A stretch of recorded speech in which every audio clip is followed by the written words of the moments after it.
Your birth chart is not just astrology. It is a map of you, your light, your instincts, your patterns. The sky at your first breath, still speaking. If birth charts have ever felt beautiful but overwhelming, you are not alone. A lot of people look at that wheel of symbols and feel like they need a secret code just to begin. But you do not. In this reading, I am going to make it simple, personal, and real. Because your chart is not meant to confuse you. It is meant to help you recognize yourself, with more clarity, and maybe even more compassion. A birth chart is a snapshot of the sky at the exact moment you were born. That is the core idea. One moment, frozen.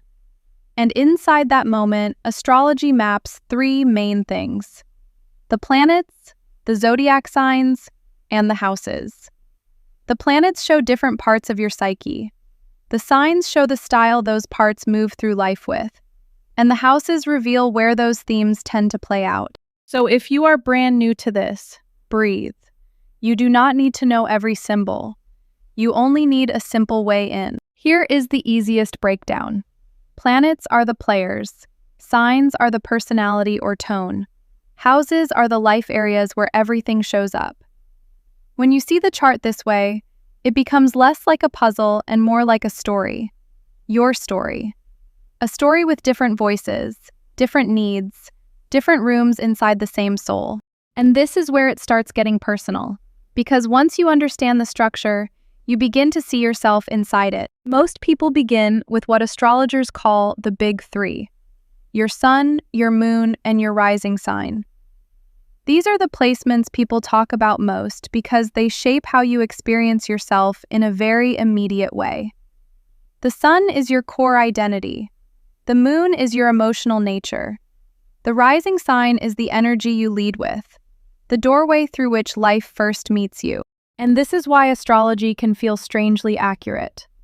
Not because it reduces you, but because it reflects layers. Your sun sign is the part of you that wants to shine. It speaks to your essence, your life force, what energizes you when you are being true to yourself. If someone says they are a Leo or a Virgo, they are usually talking about their sun. But the deeper question is not just, what sign are you? It is, what kind of aliveness are you here to express? And the sun is not the whole story. It is important, yes, but it is one light in a much larger sky. Your moon sign is often where people feel seen very quickly.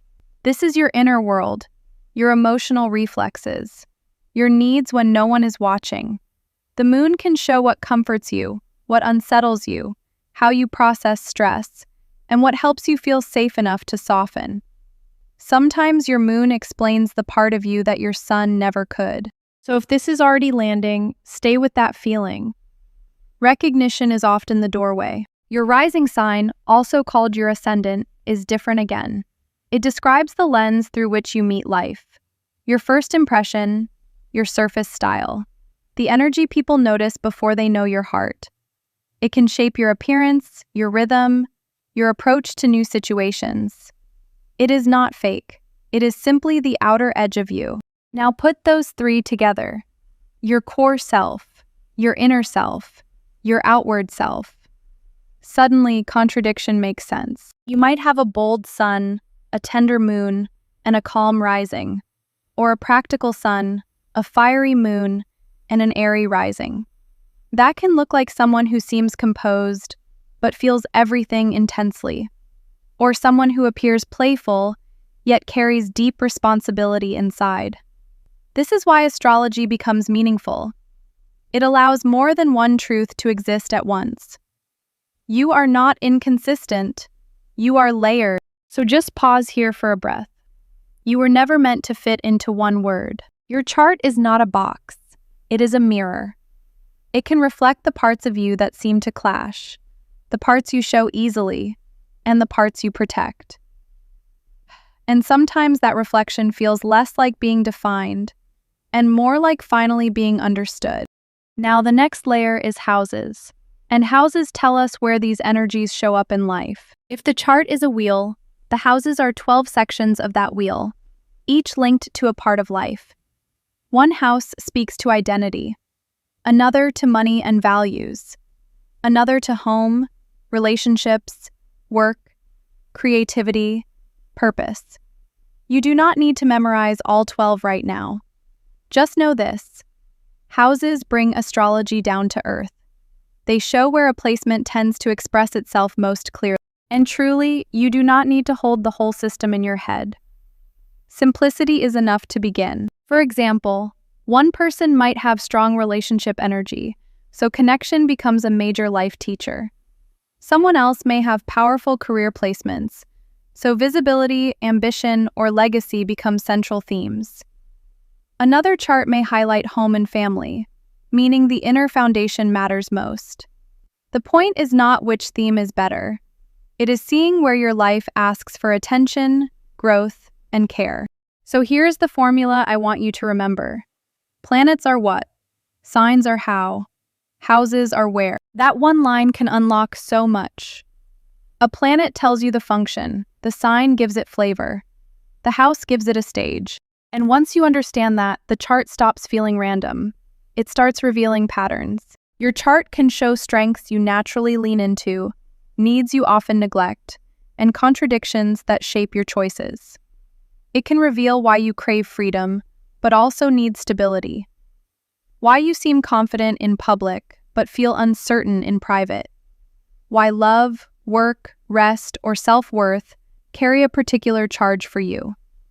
Astrology does not erase complexity. It organizes it into something readable. And you might be realizing something now. Not just what astrology means, but what it names inside you. That is why I do not see the birth chart as a box. I see it as a language. A language for your patterns, your gifts, your protective habits, your growth edges. A language that can help you meet yourself with honesty, without turning yourself into a stereotype. And yes, this is usually where doubt appears. That is healthy. A lot of people think astrology is too vague because they only hear sun sign astrology. Or they say, I do not relate to my sign at all. And often that makes perfect sense, because no one is only their sun sign. When you include the moon, rising, houses, and the rest of the chart, the picture becomes far more precise. Not perfect, not mechanical, but more personal, more textured, more human. And beyond accuracy, there is something even more valuable here: compassion. Because the most healing use of a birth chart is not prediction. It is understanding. It is seeing that your sensitivity may have a shape. Your ambition may have a reason. Your hesitation may be protective, not weak. When you read your chart this way, you stop judging yourself so quickly. You start asking better questions. What do I need? What am I learning? What part of me is asking to be honored here? If something in this reading resonated, tell me. I would love to know what clicked for you. Share your big three in the comments. Or tell me the part that felt most personal. Those details always say so much. And if you are still discovering your placements, that is part of the journey too. There is no rush. Sometimes the chart meets you exactly when you are ready to hear it. And if you want a simple next step, start here. Learn your sun, moon, and rising. Then look at which houses those placements fall into. After that, explore Venus for love, Mars for drive, and Saturn for your deeper lessons. You do not need to study everything at once.